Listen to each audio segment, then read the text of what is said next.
Assalamualaikum warahmatullahi wabarakatuh. Oke, pada kali ini saya akan menjelaskan materi mengenai perspektif ataupun teori-teori sosiologi. Nah, secara umum terdapat beberapa teori sosiologi, ada struktural fungsional, ada teori konflik, ada interaksionisme simbolik, kemudian ada teori evolusi, dan ada teori pertukaran.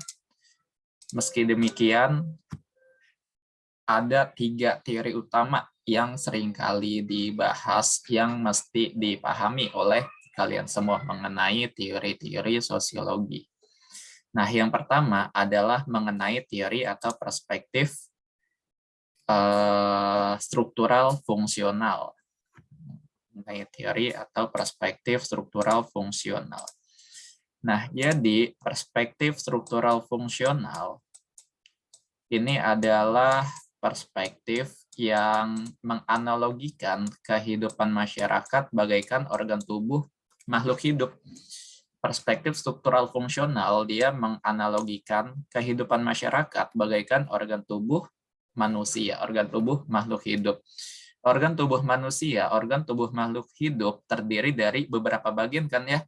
Ada mata, ada telinga, ada mulut, ada hidung, ada hati, ada paru-paru, ada ginjal, ada usus, dan seterusnya. Yang setiap bagian tadi memiliki fungsi atau tugas yang berbeda-beda. Gitu. Nah, ternyata di masyarakat juga sama. Di masyarakat juga terdiri dari beberapa bagian. Nah, jadi di masyarakat juga terdiri dari beberapa bagian. Ada pemerintah misalkan. Nah, ada pemerintah, kemudian ada nakes atau tenaga kesehatan, kemudian ada tenaga kependidikan. Nah, ada pendidik atau tenaga kependidikan. Kemudian ada tenaga keamanan. Nah, misalkan tenaga keamanan. Kemudian ada lagi misalkan tenaga kebersihan. Nah, ada tenaga kebersihan. Nah, setiap bagian ini, pemerintah, nakes, tenaga pendidikan, tenaga keamanan, tenaga kebersihan, mereka memiliki fungsi atau tugas yang berbeda-beda. Nah, jadi sama nih, kayak organ tubuh makhluk hidup, kayak organ tubuh manusia. Setiap bagian dia memiliki fungsi yang berbeda-beda. Nah, memiliki fungsi yang berbeda-beda. Nah, ketika setiap bagian ini dapat menjalankan fungsinya dengan baik, maka akan tercipta yang disebut sebagai equilibrium atau keseimbangan atau keteraturan sosial, equilibrium. Nah, atau keteraturan atau keseimbangan. Nah, tubuh kita ketika hati kita berfungsi dengan baik, ginjal kita berfungsi dengan baik, paru-paru kita berfungsi dengan baik, maka akan terjadi kesehatan, keseimbangan dalam tubuh kita sehingga kita bisa beraktivitas dengan lancar. Nah, begitu juga kehidupan bermasyarakat. Ketika setiap bagian ini di dalam masyarakat dapat berfungsi dengan baik, dapat menjalankan tugasnya dengan baik, akan tercipta yang namanya keseimbangan di masyarakat atau equilibrium. Atau bisa juga kita terjemahkan sebagai terciptanya keteraturan sosial. Gitu. Nah, sebaliknya, ketika salah satu organ tubuh kita nggak berfungsi dengan baik, ketika salah satu organ tubuh kita bermasalah, sedang sakit, maka bagian yang lainnya juga akan terganggu kinerjanya. Gitu, misalkan di organ tubuh kita, misalkan paru-paru kita bermasalah, maka nafas kita sesak. Kalau nafas kita sesak, kita nggak bisa beraktivitas dengan lancar. Mata kita jadi kunang-kunang, tubuh kita misalkan jadi lemes, gitu. Kepala kita jadi pusing. Nah, jadi ketika salah satu bagian dalam tubuh kita sakit atau nggak mampu menjalankan tugasnya dengan baik, maka dampaknya akan dirasakan juga oleh bagian tubuh yang lainnya. Bagian tubuh yang lainnya nggak akan bisa menjalankan tugasnya dengan baik. Nah, begitu juga di masyarakat.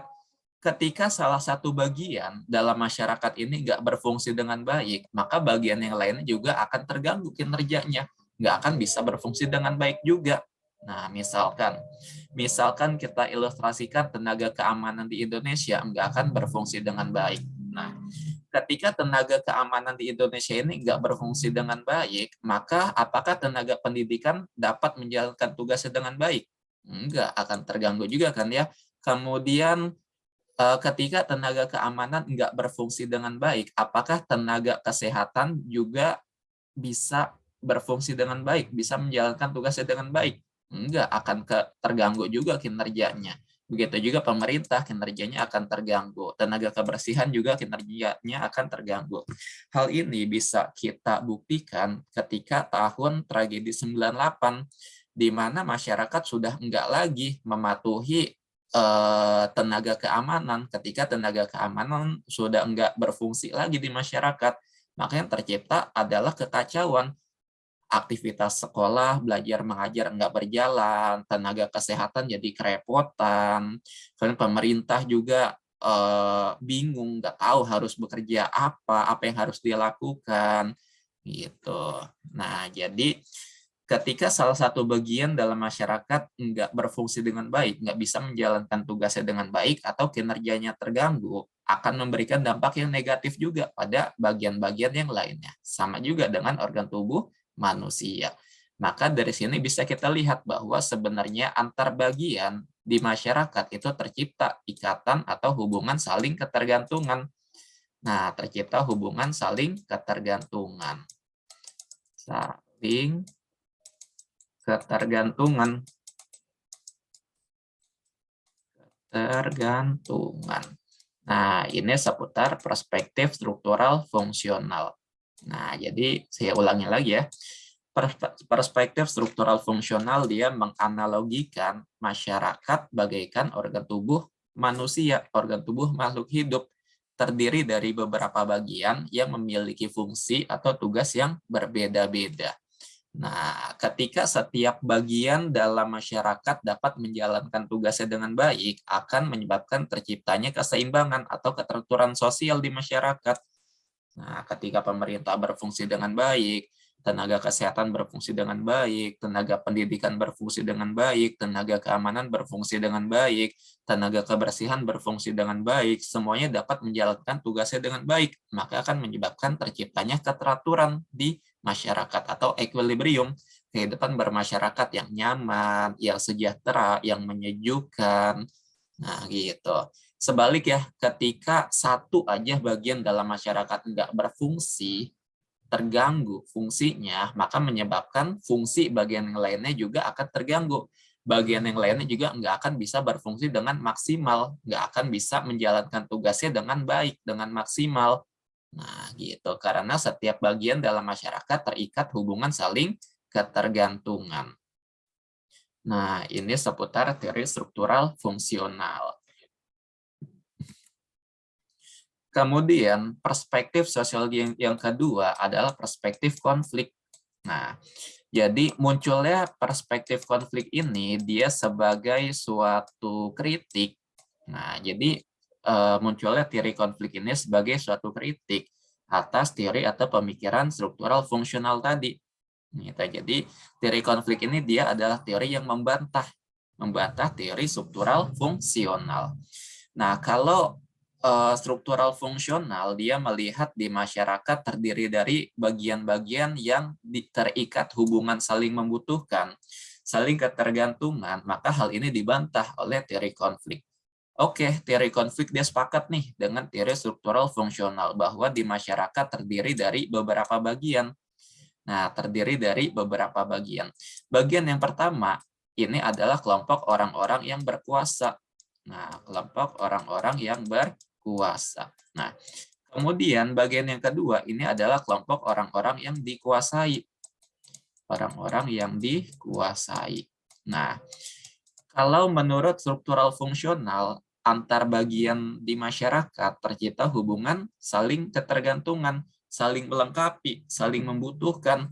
Tapi menurut teori konflik, hubungan antara golongan atau bagian ya dua bagian ini, bagian yang berkuasa dan kelompok masyarakat yang dikuasai, itu bukan tercipta hubungan saling ketergantungan, tapi hubungan kedua ini adalah selalu dipenuhi konflik.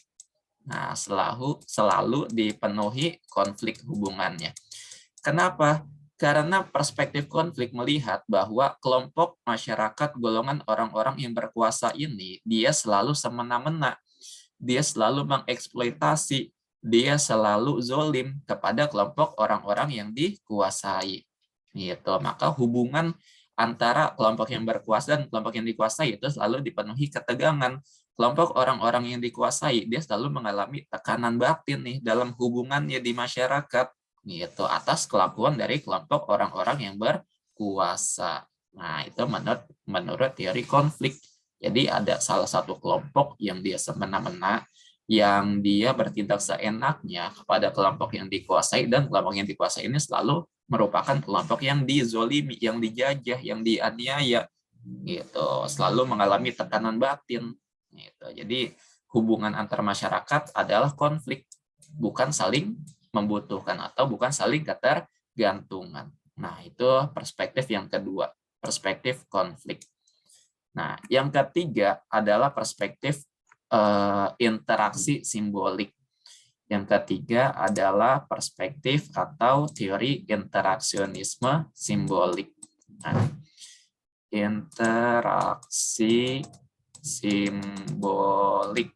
Nah, teori interaksi simbolik. Nah, teori interaksionisme simbolik ini dia menyatakan bahwa individu-individu di masyarakat itu tidak saling diam.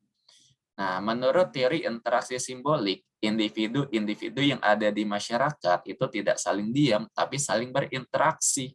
Saling berinteraksi menggunakan simbol-simbol yang memiliki makna. Nah, jadi perspektif interaksionisme simbolik, dia menyatakan bahwa individu-individu di masyarakat itu tidak saling diam, melainkan saling berhubungan sosial, saling berinteraksi dengan menggunakan simbol-simbol yang memiliki makna. Nah, jadi simbol-simbol adalah segala sesuatu yang memiliki makna yang dapat digunakan oleh individu-individu di masyarakat dalam berinteraksi. Nah, apa aja simbol-simbol yang digunakan oleh individu di masyarakat untuk berinteraksi? Yang pertama ada bahasa. Nah, bahasa ini adalah simbol yang paling familiar. Nah, digunakan oleh masyarakat dalam berinteraksi. Kemudian selain bahasa ada apa lagi? Misalkan ada gerakan. Nah, gerak tubuh misalkan. Nah, gerak tubuh. Ketika kita ingin menyampaikan pesan emosi marah, misalkan kita cukup melotot aja tuh. Nah, langsung udah ada maknanya. Nah, bisa ada pesan yang disampaikan melalui gerakan tubuh. Kemudian ada apalagi? Ada warna. Nah, ada simbol warna kan di masyarakat kita warna itu memiliki beberapa warna memiliki makna-makna tertentu kan ya. Seperti di pinggiran jalan ada lampu warna merah, warna hijau, warna kuning, gitu yang memiliki makna. Kemudian di masyarakat kita ada simbol warna putih yang identik dengan menyerah gitu. Ketika menyerah kan mengibarkan bendera warna putih atau sesuatu yang warna putih gitu. Maka warna ini merupakan simbol sesuatu yang memiliki makna. Kemudian ada apa lagi? Ada warna, kemudian ada intonasi suara. Nah, ada intonasi suara.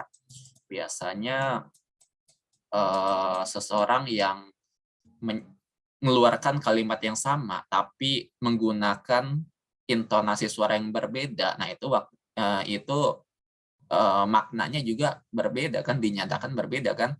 Misalnya sama-sama memanggil nama kita atau memanggil nama kalian, tapi yang satu dengan suara yang lembut, yang satu dengan suara yang tegas, yang teriak-teriak atau membentak. Nah, langsung kita tahu tuh maksudnya apa. Misalkan yang manggil nama kita dengan intonasi suara yang lembut, berarti ya ingin baik-baik nih, gitu. ingin baik-baik maksudnya, tujuannya menghubungi kita. Sedangkan kalau memanggil nama kita dengan sambil teriak-teriakan, dengan suara yang lantang, yang keras, nah maka kita jadi ketakutan kan. Nah maka ada makna terkait intonasi suara. Nih, itu tentang simbol. Nah, ada salah seorang tokoh sosiolog yang berkaitan dengan interaksionisme simbolik yang bernama Herbert Blumer. Nah, Herbert Blumer, dia menyatakan bahwa inti dari perspektif interaksionisme simbolik itu adalah adanya act, kemudian think, dan yang terakhir adalah meaning. Nah, meaning. Act, think, dan meaning. Nah, apa itu act? Act ini adalah melakukan. Nah, act itu melakukan atau bertindak. Nah, terjemahannya adalah bertindak. Kemudian think di sini adalah sesuatu. Think adalah sesuatu. Dan meaning adalah makna atau arti. Nah, jadi menurut Herbert Blumer, inti dari perspektif interaksionisme simbolik itu adalah act, think, dan meaning.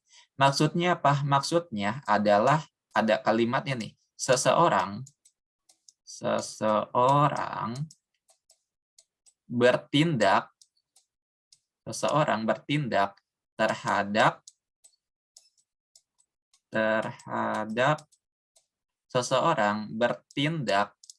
terhadap sesuatu, nah, atas dasar makna. Nah, atas dasar makna dari sesuatu tersebut. Nah, gitu. Jadi menurut Herbert Blumer, inti dari interaksionisme simbolik adalah acting dan meaning. Apa maksudnya? Ini adalah suatu kalimat nih. Jadi maksudnya adalah seseorang atau individu-individu di masyarakat bertindak terhadap sesuatu atas dasar makna dari sesuatu tersebut. Nah, gitu. Jadi kita individu-individu di masyarakat bertindak terhadap sesuatu, melakukan sesuatu terhadap suatu hal itu atas dasar makna.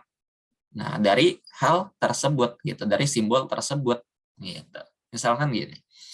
Misalkan ketika kita lagi jalan.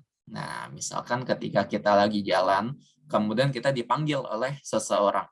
Ketika kita nengok ke arahnya, kemudian orang yang manggil kita, dia ngacungin jari tengah ke kita gitu. Apa yang akan kita lakukan? Pasti kita marah, iya kan ya?